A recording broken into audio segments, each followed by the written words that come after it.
menghadapi pencobaan anytime, kapanpun ada rema yang keluar dan siap untuk kita kalahkan musuh dan kita terus berjalan dalam kemenangan. Jangan simpan pedang saudara, jangan simpan terang saudara, tapi jalanlah, hiduplah dengan terang dan pedang yang ada di tangan saudara.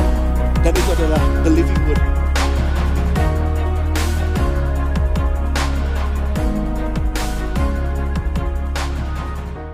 Sama-sama katakan.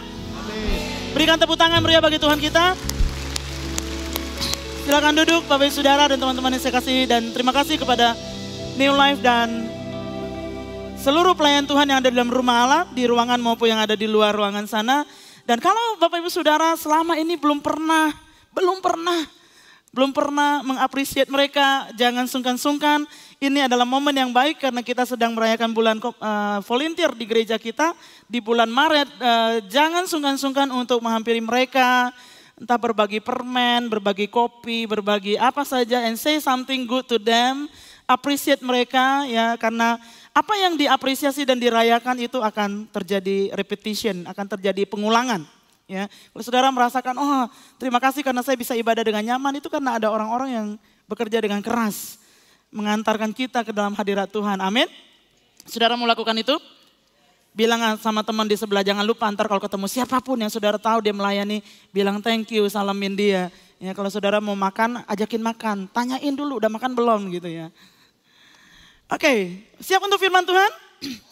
Bulan volunteer, pada siang hari ini kita akan belajar bersama-sama. Ada satu akronim yang sudah disampaikan Pastor Arif minggu kemarin.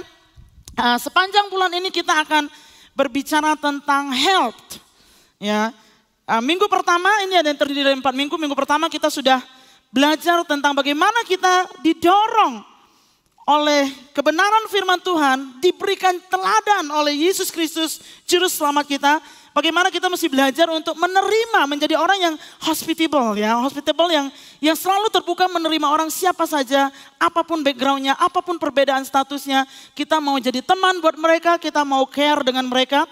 Ya, dan minggu kemarin kita juga sudah belajar tentang enthusiasm, bagaimana Tuhan sedang memanggil orang-orang untuk bekerja bagi kerajaannya dengan spirit yang benar, dengan semangat yang benar, ya, dengan satu passion yang kuat. Karena apa yang kita sudah alami di dalam Tuhan. Dan pada minggu ini adalah minggu yang ketiga, kita akan belajar tentang loving people. Katakan bersama, loving people. Bagaimana kita diperintahkan oleh Tuhan untuk mengasihi sesama kita dengan menunjukkan kepedulian kita terhadap sesama, sehingga setiap orang boleh mengalami kerajaan surga. Jadi rupanya ada tujuan ketika kita loving people. Ketika kita care dengan orang lain, ketika kita melakukan pelayanan-pelayanan kita di dalam rumah Tuhan membangun tubuh Kristus, maupun ketika kita ada di marketplace, di tempat kita sekolah, di tempat kita belajar, di tempat kita bekerja, di tempat kita berusaha, semuanya ujungnya adalah supaya orang-orang mengalami kerajaan Allah. Supaya orang-orang mengalami kasih karunia Tuhan di dalam kehidupan mereka. Jadi ada pelayanan di dalam tubuh Kristus, which is di gereja ini. Tapi sebentar saya akan tunjukkan kepada saudara, ada pelayanan di luar. Dan we all share the same calling untuk hal itu. Nah, saudara-saudara, kita akan baca kembali beberapa ayat dari kitab Lukas. Saudara siap untuk itu ya? Catat beberapa ayat ini dan renungkan ayat-ayat ini sepanjang bulan Maret ini, karena ini menjadi dasar pelayanan kita. Lukas pasalnya yang 10, ya minggu kemarin Pastor Arif sudah bacakan, tapi saya ingin ngelihat dari sisi yang berbeda dari beberapa ayat. Di sini ada ayat 1, 2, 3, 8, 9 yang saya ingin bacakan. Kemudian daripada itu Tuhan menunjuk 70 murid yang lain, lalu mengutus mereka berdua-dua mendahuluinya ke setiap kota dan tempat yang hendak dikunjunginya. Stop dulu sampai di situ. Nah, saudara perhatikan bahwa kehadiran Yesus, pertemuan dengan seseorang di dalam sebuah kota itu selalu ada orang yang membukakan jalan. Murid-murid kita dipanggil untuk menjadi pengantara. Kita dipanggil sebagai gereja Tuhan untuk mempersiapkan jalan bagi Yesus. Ini seperti pelayanan Yohanes Pembaptis sebelum Yesus datang dan melayani. Jadi ada pembuka jalan supaya orang-orang bisa mengalami kasih Tuhan. Nah, ayat yang kedua, kata Yesus kepada mereka, tuaian memang banyak, tetapi pekerja-pekerja sedikit. Karena itu mintalah kepada Tuhan yang empunya tuaian, supaya ia mengirimkan pekerja-pekerja untuk tuaian itu. Tuaian memang banyak. Bumi nggak semakin luas sebenarnya. Bumi nggak semakin besar sebenarnya. Tetapi orang tambah banyak. Yang disebut dengan tuaian itu bukan tempat saja. Tetapi lebih kepada manusianya yang ada di atas muka bumi ini. Nah kalau saudara perhatikan ada banyak orang pindah dari kota, dari desa ke kota dan lain sebagainya. Ada banyak pergerakan, jadi tuaian sangat banyak. Makanya Tuhan memerintahkan kita untuk bekerja. Katakan memerintahkan kita untuk bekerja. Jadi kerja itu adalah panggilan Tuhan. Dalam kehidupan kita, kerja itu bukan karena kutuk. Tapi kerja itu adalah perintah Allah. Supaya kita bekerja di dalam dunia ini, amin.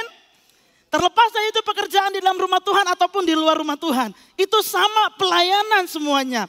Makanya Yesus bilang di ayat yang ketiga, pergilah sesungguhnya aku mengutus kamu seperti anak domba di tengah-tengah serigala. Percayalah dimanapun kita melangkahkan kaki untuk memenuhi panggilan kita untuk bekerja atau melayani di dunia ini selalu ada tantangan saudara-saudara.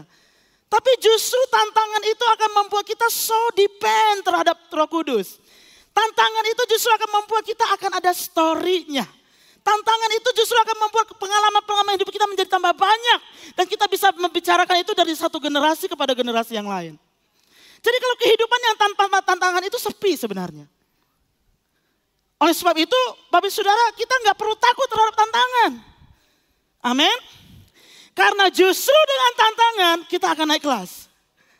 Karena justru dengan tantangan kita akan lihat kebesaran Tuhan. Karena justru dengan adanya tantangan kita akan mengalami mujizat lepas mujizat. Dan pada akhirnya kita bisa bilang begini waktu melihat ke belakang. Ih luar biasa ya, saya sudah lewatin itu. Saudara ngerti maksudnya? Ya, tapi saya nggak bilang saudara cari masalah di depan, bukan. Ada tantangan-tantangan yang kita nggak bisa hindari. Kita berupaya, kita sekolah, kita belajar, kita mempersiapkan diri, kita belajar untuk berubah dari hari ke hari, dari attitude kita, dari karakter kita, dari cara etos kerja kita, dari semua yang kita kerjakan itu tantangan. Tapi percayalah, justru di situ Tuhan akan menunjukkan you are not alone. Aku menyertai kamu, amin, amin. Kalau kita cuma safety player, kita nggak ngalamin kuasa Tuhan. Yang penting aman-aman aja. Jangan deh, takut ini, takut itu, takut ini, takut itu. Semuanya kehidupan penuh dengan ketakutan. Nah berikutnya, ayatnya yang ke-8 dan 9. Dan jikalau kamu masuk ke dalam sebuah kota dan kamu diterima di situ, makanlah apa yang dihidangkan kepadamu. Maksudnya jangan banyak bersungut-sungut. Ayat 9, dan sembuhkanlah orang-orang sakit yang ada di situ dan katakanlah kepada mereka, kerajaan Allah sudah dekat padamu. Nah saya ingin saudara membaca juga dalam kitab Matius pasal yang ke-10. Kisah ini adalah kisah Yesus mengutus 12 murid-muridnya. Kalau kisah di kitab Lukas tadi Yesus mengutus 70 murid-muridnya. Yang sebelumnya dicatat oleh Matius itu mengutus ke-12 muridnya. Ayat 1 berkata seperti ini. Yesus memanggil ke-12 muridnya dan memberi kuasa kepada mereka untuk mengusir roh-roh jahat dan untuk melenyapkan segala penyakit dan segala kelemahan. Sembuhkanlah orang sakit, ayat 8 katakan. Bangkitkanlah orang mati, tahirkanlah orang kusta, usirlah setan-setan. Kamu telah memperoleh dengan cuma-cuma, karena itu berikanlah pula dengan cuma-cuma. Nah saudara perhatikan, ini pekerjaan-pekerjaan yang penuh dengan tantangan. Minggu lalu Pastor Arif sudah sampaikan. Dan sekali lagi kalau engkau mengharapkan kehidupan yang lebih baik, itu gak mungkin gak ada tantangan. Kalau engkau mengharapkan pengalaman bersama dengan Tuhan yang dahsyat, itu gak mungkin gak ada tantangan saudara-saudara. 18 tahun yang lalu waktu saya masuk sekolah Alkitab. Saudara bayangkan saya orang kampung, saya akan gak pernah lupa ini. Bahasa Inggris di rapor itu cuma 6 dan 7, 6, 7. Sekali-kalinya 8. Jarang banget gitu. Dan dengan kondisi, oke, saya harus meninggalkan keluarga demi sebuah panggilan. Saya tahu Tuhan panggil saya jadi hamba Tuhan. Dan saya harus diperlengkapi karena saya nggak mungkin nggak belajar sebagai seorang hamba Tuhan. Jadi saya berangkat ke Malaysia pada waktu itu. Dan bulan Mei itu tahun 2001 kelas sudah dimulai. Waktu kelas dimulai ada salah satu kelas yang disebut dengan homiletik. Yaitu seni berkhotbah. Dan gurunya tuh orang Kanada. Dan saudara tahu orang Kanada kalau ngomong kayak kumur-kumur? Enggak terlalu kedengaran gitu saudara. Duduk di kelas aja berpapasan dengan dosen, itu sudah satu tantangan buat saya. Istrinya ngajar juga di satu blog kos, dan waktu itu Synoptic Gospel itu bagaimana kita membandingkan kitab-kitab Injil, itu pelajarannya. Yang istrinya lebih parah lagi saudara. Ngomongnya tuh gak jelas. Kelas pertama saya duduk di belakang terus saya dengerin. Terus akhir kelas saya lihat gak ada catatan. Artinya apa? Gue gak nangkep apa-apa. Hari kedua saya berpikir, wah kalau kayak begini terus bisa D ini hasilnya atau bahkan F. Dan saya harus mendorong diri saya untuk memberanikan diri pindah duduk ke depan. Waktu saya duduk di depan saudara-saudara, saya bukan dengar suara pendeta itu yang mengajar, tapi saya perhatikan gerakan mulutnya. Oh rupanya dia ngomong ini, baru di situ mulai ada catatan. Puji Tuhan di akhir kelas masih dapat B+. Lumayan saudara-saudara, lumayan. Tapi apakah puas sampai di situ? Kelas suaminya yang homiletik itu lebih parah lagi, pengen pulang. Tahu gak kenapa pengen pulang? Begitu masuk di kelas, salah satu tugas yang harus dikerjakan adalah berkhotbah selama 15 menit pakai bahasa Inggris. Buset, nyatet aja susah, apalagi ngomong saudara. Dan saya bilang sama mentor saya, boleh gak saya gak ngerjain tugas ini? Mentor saya bilang, you do it or you go home.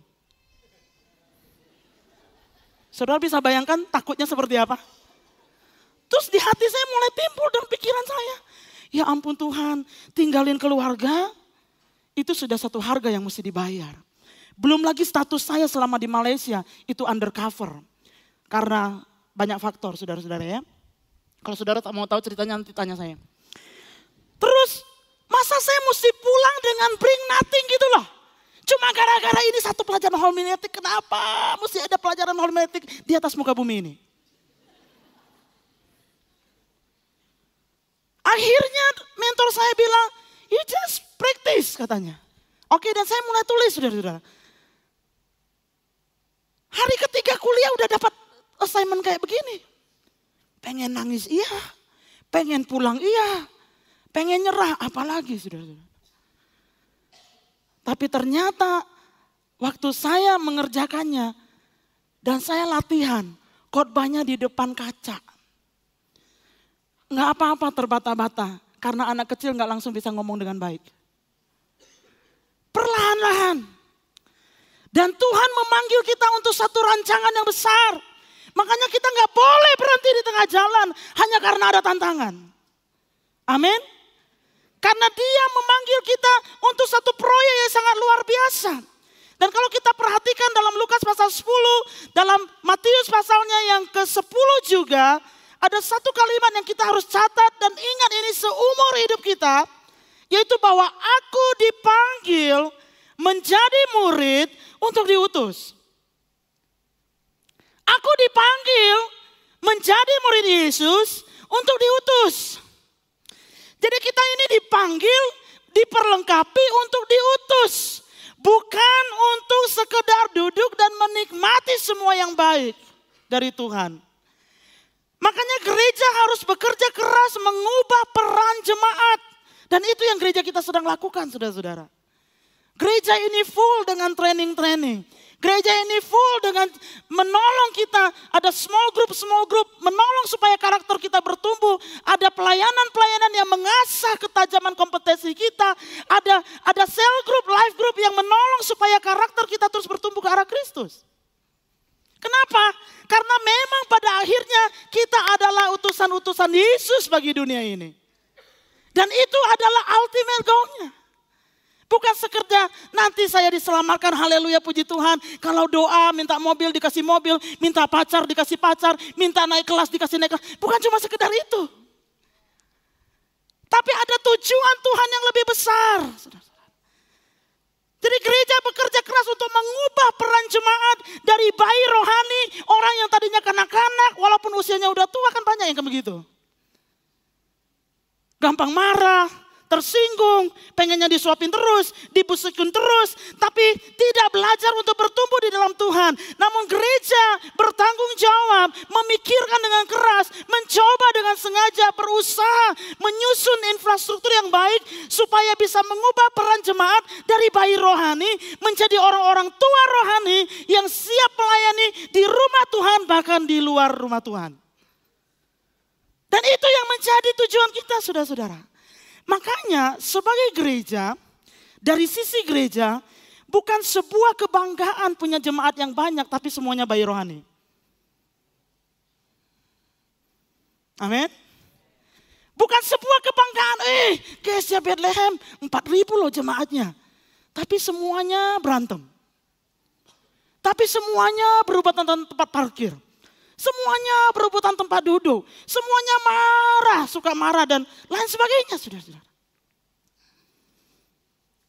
Dari sisi jemaat, bukan kebanggaan kalau kita cuma rajin kebaktian. Enggak cuma sampai di situ. Tanpa mengalami sebuah perubahan perang. Udah jadi anak Tuhan berapa tahun? 30 tahun. Ngapain aja sekarang selama ini? Ya biasalah ibadah hari Minggu. Hah? Cuma ibadah hari Minggu doang? 30 tahun jadi orang Kristen. Something is wrong dengan pertumbuhan kita. Semua mata memandang kepadaku. No, saya katakan ini dari hati saya dan ini firman Allah. Kalau kita bertahun-tahun di gereja, hanya duduk manis, dan tidak diberdayakan di dalam rumah Tuhan ataupun di luar sana, maka ada yang salah dengan pertumbuhan kita.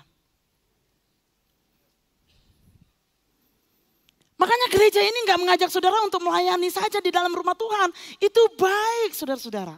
Kenapa? Karena sekalipun kita punya karunia yang berbeda-beda yang kita gunakan untuk melayani di dalam rumah Tuhan, di tempat ini ada yang musik, ada yang singer, ada yang usher, ada yang video, ada yang visual. Segala macam pelayanan ada di dalam rumah Tuhan ini. Sekalipun kita punya karunia yang berbeda melayani dalam tubuh Kristus, namun ada satu panggilan yang sama yang semua kita harus embrace, yaitu pelayanan pendamaian. The ministry of reconciliation. Jadi mengembangkan talenta hanya melayani di dalam tubuh Kristus saja itu nggak cukup. Kita mesti mengerti bahwa semua kita dipanggil, semua. Mau pemusik ke, pengkhotbah ke, yang kameramen ke, semua kita menerima panggilan yang common, yang sama semua, yaitu pelayanan pendamaian. 2 Korintus pasalnya yang kelima ayat 18. Paulus menuliskan ini.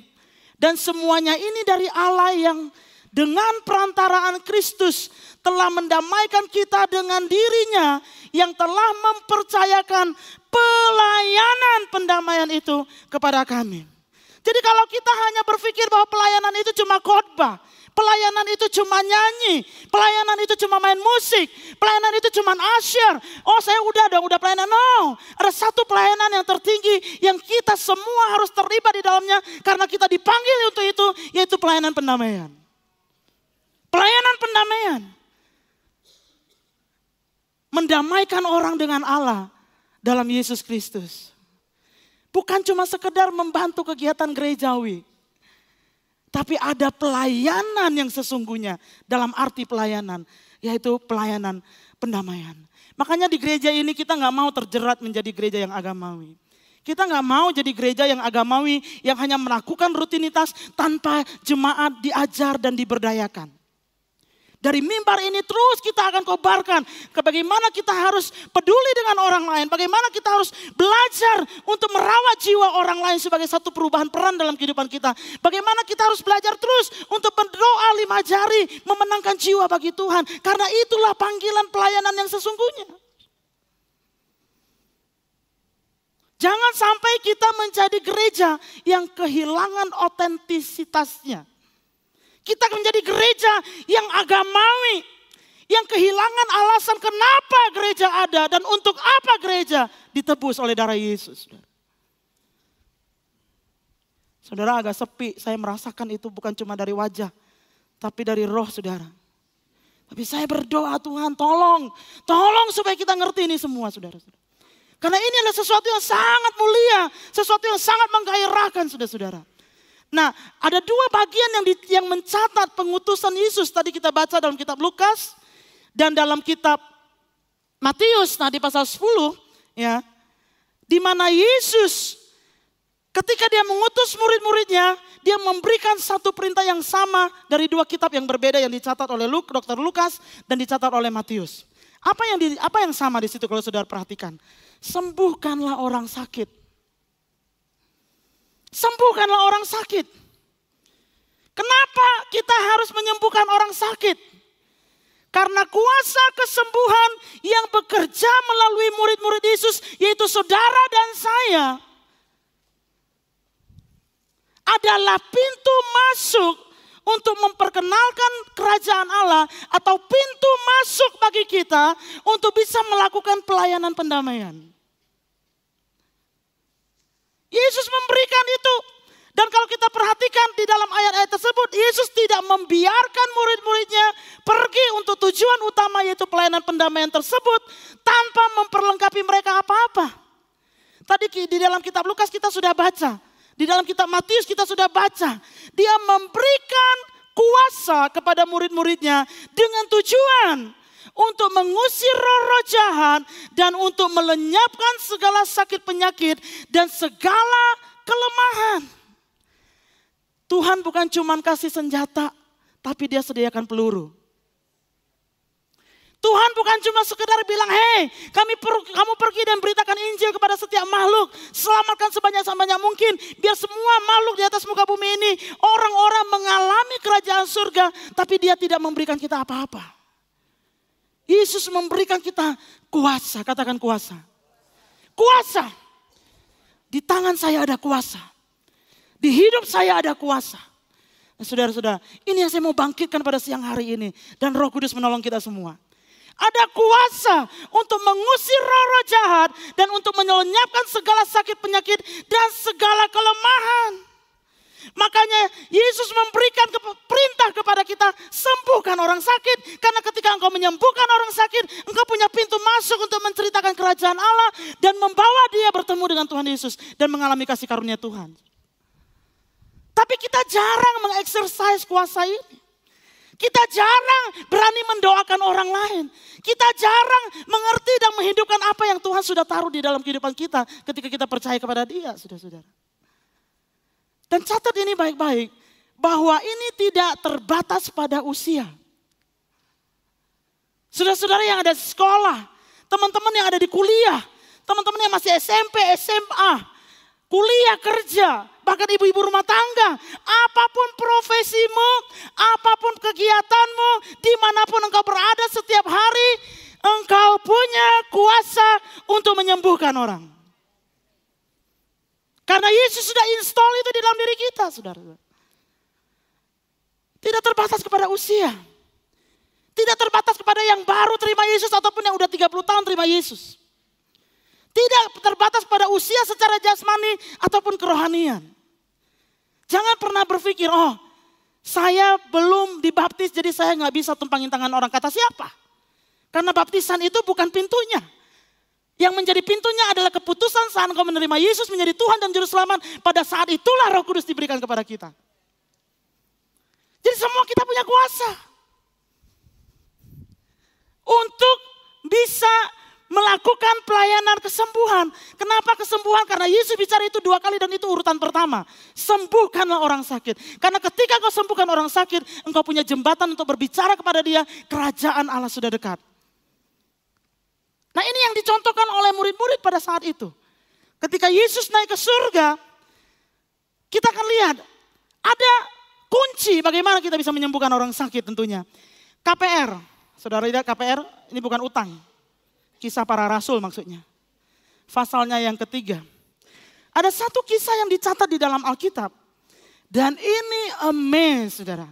So amazing. Bagaimana kuasa yang bekerja di dalam jemaat, di dalam murid Yesus pada saat itu bekerja juga untuk menyembuhkan orang sakit. Dalam satu kisah dicatat pada saat itu, pada suatu hari menjelang waktu sembahyang, kira-kira pukul 3 petang, naiklah Petrus dan Yohanes ke bait Allah. Di situ ada seorang laki-laki yang lumpuh sejak lahirnya, sehingga ia harus diusung. Tiap-tiap orang itu diletakkan, tiap-tiap hari orang itu diletakkan dekat pintu gerbang bait Allah yang bernama Gerbang Indah untuk meminta sedekah kepada orang yang masuk ke dalam bait Allah. Kenapa? Karena pada masa itu ada kekuatan yang percaya bahwa kalau engkau memberi kepada orang, sedekah kepada orang susah, maka engkau sudah menyenangkan hati Tuhan. Jadi makanya nggak heran sampai hari ini orang-orang yang meminta-minta itu suka ada di sekitar rumah ibadah.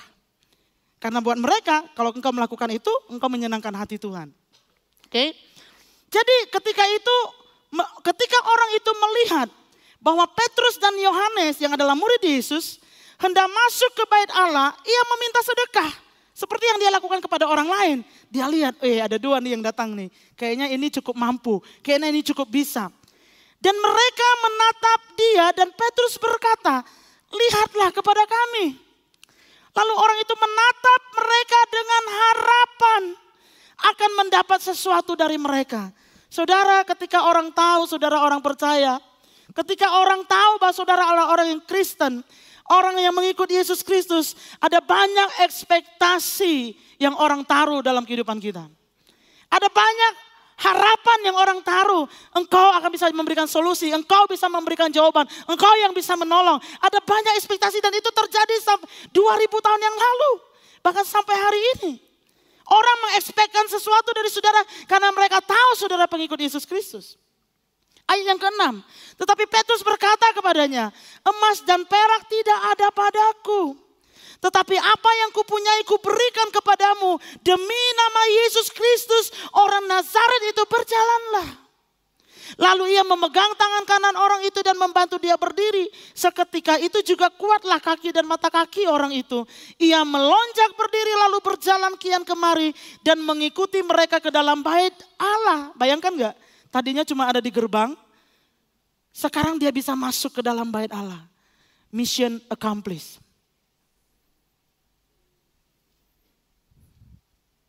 Seluruh rakyat itu melihat dia berjalan sambil memuji Allah. Lalu mereka mengenal dia sebagai orang yang biasanya duduk meminta sedekah di gerbang indah bait Allah. Sehingga mereka takjub dan tercengang tentang apa yang telah terjadi padanya. Satu kisah ini bukan legend. Ini juga bukan mitos. Tapi ini suatu peristiwa yang dicatat terjadi beberapa waktu setelah Yesus naik ke surga. Terjadi dalam kitab Kisah Para Rasul. Kisah Para Rasul itu adalah sejarah tentang gereja-gereja awal-awal setelah Yesus naik ke surga. Dan ini yang dicatat oleh Dr. Lukas. Ada seorang yang setiap hari diusung. Sangat bergantung kepada orang lain. Kalau orang gak ngusung dia gak bisa duduk di bait Allah. Kalau dia gak bisa duduk di gerbang bait Allah, dia gak bisa minta-minta. Kalau dia gak bisa minta-minta, dia gak punya uang untuk makan. Dan dia gak bisa hidup, dia mungkin akan mati kelaparan. Dan bait Allah itu adalah tempat di mana orang naik turun. Salah satu jam ibadah orang Yahudi itu ada di jam 3. Dan firman Allah mencatat ada Petrus dan Yohanes yang sedang berjalan. Nah saudara-saudaraku, kita melihat the whole story. Bagaimana peristiwa keajaiban itu terjadi. Ini yang pertama. Peduli dengan sekitarmu. Saudara perhatikan, Petrus dan Yohanes melihat. Makanya sampai mereka tahu, ini rupanya yang tiap hari dibawa. Artinya apa? Bukan baru perhatiin hari itu aja. Ini yang tiap hari dibawa. Udah dibawa, diusung sama beberapa orang. Tiap hari dibawa di depan gerbang indah. Salah satu gerbang dari bait Allah. Petrus dan Yohanes melihat dan memperhatikan ada orang yang dibawa tiap hari. Jadi mereka melemparkan kepedulian mereka. Kepedulian adalah bukti kasih Allah yang bekerja di dalam hati kita. Kalau kita bilang kita punya kasih Allah. Kalau kita bilang kita merasakan jamahan kasih Tuhan di dalam kehidupan kita. Tapi kalau kita sama sekali gak punya kepedulian, kemungkinan kasih itu mati di dalam kita. Enggak bekerja di dalam kita. Makanya kita perlu bangkitkan kasih Tuhan di dalam hati kita. Itu yang dilakukan oleh murid-murid. Peduli dengan apa yang di sekitarmu, saudara. Dan saudara tahu orang sakit ada di sekitar kita. Pertanyaannya, apakah kita melihatnya? Atau kita pura-pura nggak ngelihat?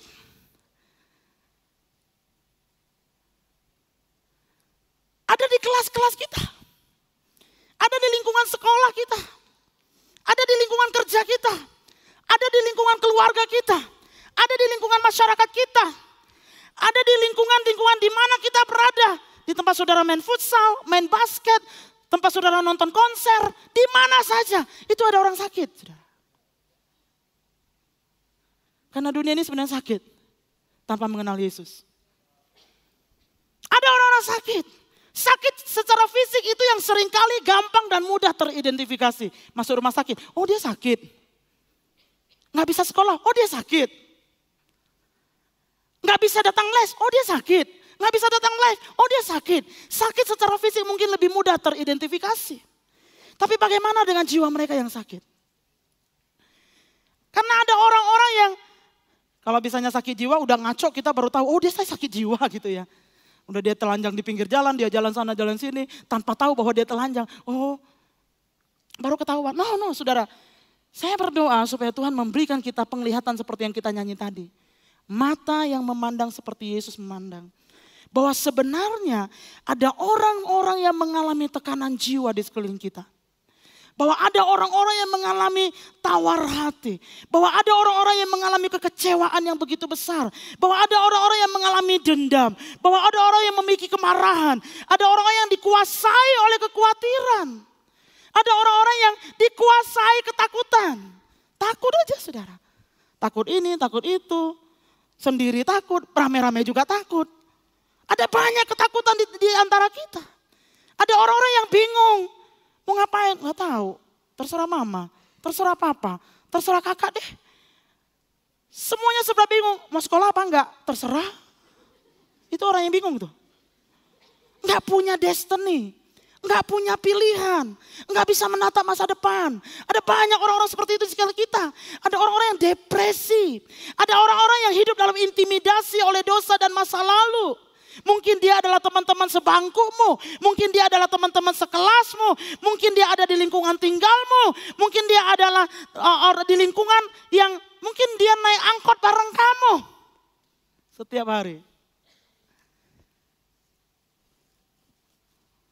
Dan kita perlu mengenali orang-orang seperti itu. Kenapa? Karena di tangan kita ada kuasa yang bisa melepaskan mereka. Karena ada kesempatan yang sangat besar, mereka bisa bertemu dengan kasih dan kuasa Yesus Kristus. Dan itu bisa menyelamatkan mereka. Membawa mereka kepada kelepasan. Sudah-sudah ada banyak manifestasi yang bisa terjadi. Banyak manifestasi yang bisa terjadi. Cuma dari kecewa. Cuma dari marah. 3 tahun yang lalu waktu kami berangkat ke Pulau Seram. Di Seram Utara, 13 jam. Kita naik mobil, kali ini nggak jalan kaki. Yang 9 tahun lalu Pulau Buru itu jalan kaki. Yang ini naik mobil. Ya, waktu itu saya sama Vinka, Tante Elia, Om, dan Pendeta Mary. Dan kami diundang. Ayo sarapan di rumah, ngopi di rumah. Sudah seneng nggak kalau diundang makan sarapan dan ngopi gitu? Seneng kan? Terus oke deh, apalagi kopi di Ambon itu enak banget. Jadi waktu itu kami diajak ya, dan orang ini agak setengah maksa sampai jemput, sampai kami bilang aduh kami kayaknya ketinggalan kapal nih kalau kita ke sana dulu. Tapi kayaknya ada sesuatu yang urgent bukan sekedar kopi nih kayaknya. Waktu kami datang ke rumahnya, begitu masuk rumah hawanya udah gak enak. Dan dia mulai cerita. Mamanya mulai cerita, dia seorang pengusaha toko salah satu di Seram Utara. Dan dia bilang, pembantu saya suka ngelihat apa tuh namanya? Setan yang cuma kepala doang tuh. Hah? Ah itulah Markus. Tahu Markus? Pernah ketemu? Pembantu saya tuh suka didatengin katanya gitu kan ya. Oh ya? Mana orangnya? Datang dalam mimpi, datang dalam penglihatan. Bahkan saya sendiri ngelihat kata omanya itu. coba panggil anaknya. Kita panggil anaknya. Umur 17 tahun. Jadi kami duduk melingkar, memang sih ada kopi dan ada roti untuk sarapan. Tapi itu udah gak jadi tujuan. Kenapa? Ada urusan lain rupanya. Jadi kami duduk melingkar, dia duduk di depan kami. Oke? Dan ada Pastor Mary di sampingnya. Pastor Mary terus kasih firman Tuhan. Namanya Yuli. Yuli kamu Tuhan tolong Yuli, Tuhan mau selamatkan Yuli. Kemudian Tante Elia di sebelah saya langsung bisik gini. Pastor Yohana siap-siap nih, ada yang ngamuk nih, katanya gitu ya saudara-saudara. Nah kemudian tiba-tiba dia keluar cakaran saudara-saudara. Dia keluar cakaran dan dia marah dan dia sampai naik ke meja. Ada 4 atau 5 bapak-bapak yang sangat kuat pada waktu itu yang nahan. Saudara bayangkan dia kakinya naik ke meja tuh satu badannya diangkat ke meja. Saya pegang dia. Kami tengking dalam nama Yesus, dalam nama Yesus, dalam nama Yesus saudara-saudara. Kemudian kami perhatikan omahnya. Kayaknya ada yang salah nih sama si omah. Lihatin ngobrol sama dia. Karena Om Sebua sama Tante juga ngobrol sama orang tua ini. Dan kami menemukan ada yang aneh di situ. Dan akhirnya kami minta izin. Bagaimana kalau Yuli ini kami bawa keluar dan kita selesaikan di luar. Jangan di sini. Karena ini hawanya kurang nyaman. Jadi kami bawa. Saudara tahu waktu kami bawa. Bosnya ikut. Ngapain dia ikut? Kita gak mau ada dia. Kita aja. Jadi kita bawa ke sebuah gedung gereja.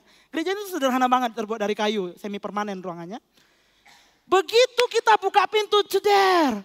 Dia masuk ke dalam ruang gereja langsung gini. Sembuh. Belum dia apain.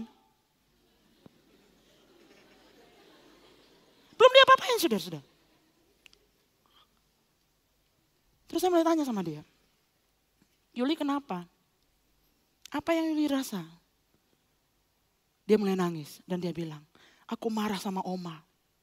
Karena Oma itu udah siang aku masih gak dikasih makan. Saudara bayangkan ya. Cuman dari kemarahan itu bisa memicu kepada demon poses. Hati-hati dengan sakit hati. Hati-hati dengan kecewa. Dan ada banyak orang yang seperti itu di sekitar kita.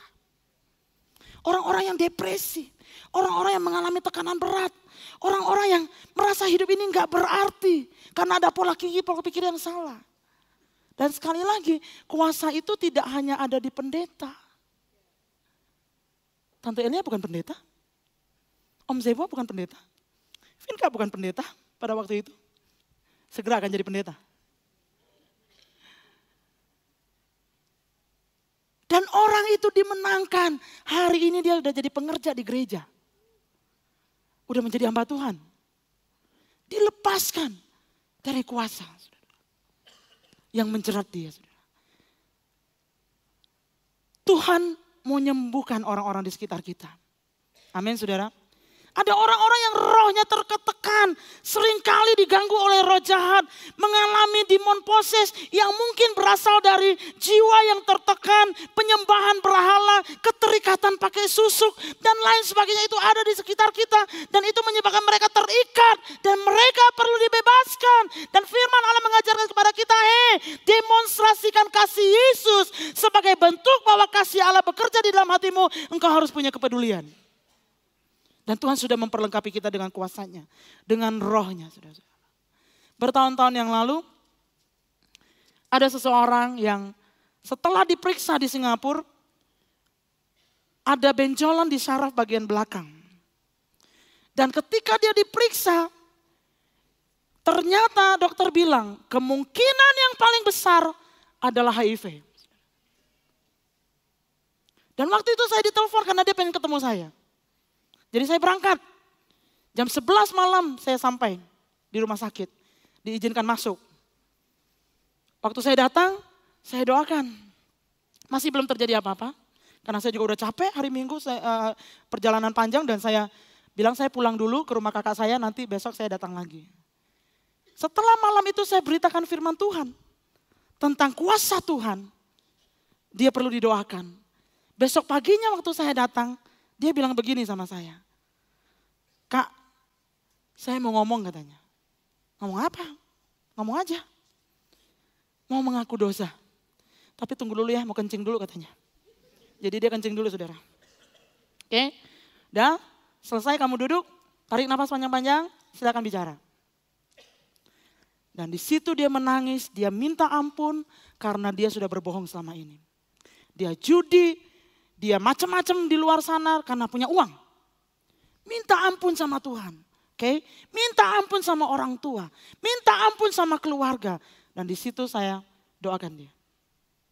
Nah, saudara tahu, orang yang ketahuan kena HIV gak bisa masuk Singapura. Gak bisa, blacklist sama pemerintah. Dan dia gak bisa masuk Singapura. Kecuali dia punya surat dokter untuk pemeriksaan. Dan itu pun harinya dibatasin, saudara-saudara. Dan akhirnya dia bolak-balik periksa ke Singapura. Terus, hari ini dia sudah bisa masuk Singapura semau dia. Karena dia sudah dibebaskan. Saudara mau tepuk tangan untuk kuasa Tuhan? Tuhan sanggup. Gara-gara dia saya jadi belajar HIV. Saya gak ada HIV, tenang aja. Tapi gara-gara dia saya jadi belajar. Wah, virusnya kecil banget. Dia bersembunyi di tulang sumsum dan lain sebagainya. Dan itu bukan pekerjaan mudah. Masa-masa pengobatannya, saudara-saudara. Satu pagi saya datang dan dia bilang begini. Kak, kata dokter di ginjal saya ada batu. Dan banyak batu-batu kecil katanya. Gitu. Oke, kamu percaya Tuhan sanggup menyembuhkan kamu? Ya, saya percaya. Oke, kita berdoa. Jangan bilang keluarga saya ya, ntar mereka tambah khawatir. Oke, kita gak bilang. Kita cuma bilang sama Tuhan. Dan akhirnya kita berdoa. Besok paginya saya datang. Dia bilang, puji Tuhan tadi pagi saya kencing dan keluar 9 biji batu kecil.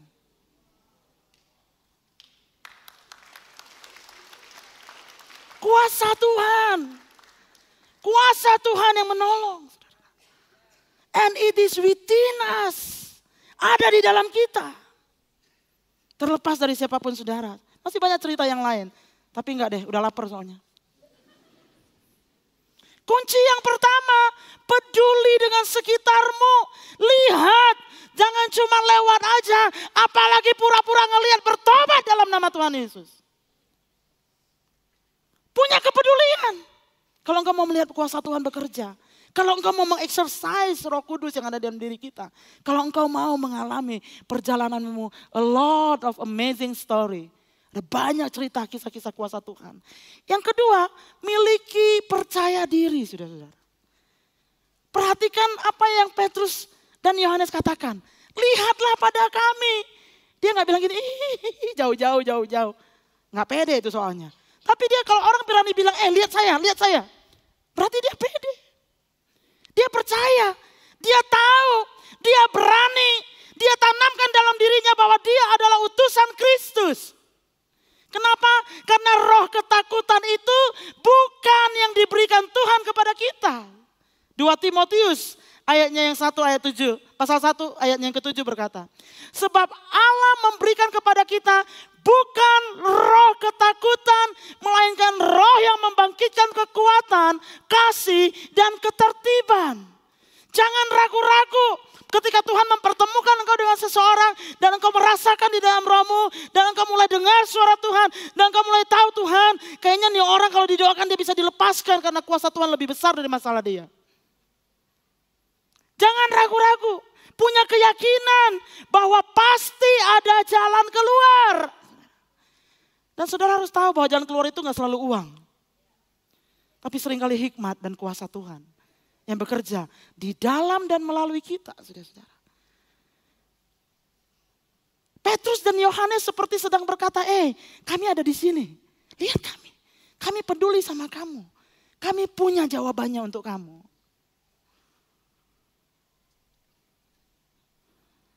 Yang mau bangun percaya dirinya katakan amin. Bukan dari apa yang kita pakai tentunya. Bukan dari parfum apa yang kita semprot di badan kita.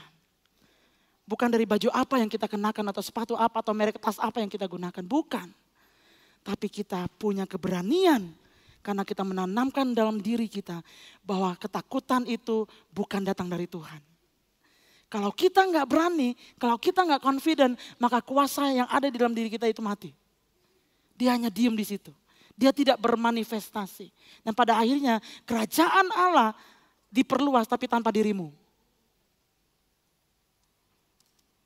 Yang ketiga, saudara-saudara, kita akan selesai beberapa saat. Berikan apa yang ada padamu. Rilis kuasa Tuhan. Makanya engkau sendiri harus mengalami nama Yesus. Petrus dan Yohanes berkata, apa yang kupunyai, emas dan perak saya enggak punya. Tapi apa yang ada pada kami berikan kepada engkau dalam nama Yesus orang Nazaret itu. Bangkit dan berjalannya. Seberapa besar engkau confident dengan nama Yesus? Seberapa besar kita percaya kepada nama Yesus? Karena firman Allah katakan bahwa nama itu bukan sembarang nama. Nama itu berkuasa. Seringkali kita merasa kita nggak punya apa-apa. Nggak bisa nolong orang. Seringkali kita merasa, saya nggak bisa peduli sama orang karena saya nggak bisa menjadi solusi bagi orang-orang di sekitar kita. Pikiran ini harus dipatahkan saudara-saudara. Kenapa? Karena setiap murid Yesus minimal 3 hal yang sangat berharga yang kita punya. Yang bisa menjadi solusi bagi orang-orang di sekitar. Yang pertama, kita punya nama Yesus. Nama yang berkuasa. Ketika Allah Bapa memilih nama ini untuk putranya yang tunggal. Itu bukan karena siapa-siapa. Tapi karena di dalam nama itu ada kuasa. KPR sekali lagi, Kisah Para Rasul. Menulis dalam pasal yang keempat ayat 12. Dan keselamatan tidak ada di dalam siapapun juga selain di dalam Dia, sebab di bawah kolong langit ini tidak ada nama lain yang diberikan kepada manusia yang olehnya, oleh siapa? Oleh nama tersebut kita dapat diselamatkan. Diselamatkan dari hubungan yang rusak. Diselamatkan dari sakit penyakit yang mengikat. Diselamatkan daripada dosa. Diselamatkan daripada kebiasaan buruk. Diselamatkan dari berbagai macam kebinasaan. Dan hubungan-hubungan yang tidak baik di atas muka bumi ini. Kita punya nama Yesus. Katakan nama Yesus. Yesus, panggil nama Yesus. Saudara, saya ngalamin itu 17 tahun dalam pelayanan. Bahkan waktu saya kena sakit malaria. Bahkan waktu saya dalam kesusahan. Ketika engkau sebut nama Yesus dengan hatimu, dengan rohmu dan dengan kerinduanmu. Dia datang dan memenuhi engkau. Dan memberikan segala kelimpahan itu kepada engkau. Sehingga engkau kuat menanggung segala sesuatu. Yang kedua, setiap murid Yesus mempunyai berkat sorgawi. Efesus 1 ayat 3 berkata. Terpujilah Allah dan Bapa Tuhan kita Yesus Kristus. Yang dalam Kristus telah mengaruniakan kepada kita apa? Segala. Segala itu bicara tentang semua. Kalau saudara ingat sorga, apa yang ada di dalam surga? Belum tahu sih, belum pernah ke sana. Tapi Alkitab menuliskan sorga itu ada kuasa. Sorga itu tempat di mana Tuhan bertahta. Surga itu ada damai sejahtera. Surga itu ada sukacita. Dan firman Allah katakan setiap orang yang percaya kepada Yesus, segala berkat surgawi itu ada padanya. And this is our wealth. Ini kekayaan kita sebagai murid Yesus. Ini kekayaan kita sebagai orang-orang percaya. Sehingga pada akhirnya kita bisa beritakan kepada orang. Dan menjadi solusi bagi orang-orang yang ada di sekitar kita. Yang ketiga. Apa yang berharga yang kita punya. Yang tidak bisa dibeli dengan uang. Karunia-karunia rohani. Yang Tuhan taruh di dalam diri kita. 1 Korintus pasal yang 12 itu menceritakan semua. Bahkan ada di kitab-kitab tulisan yang lain. Ada karunia berkata-kata dengan hikmat.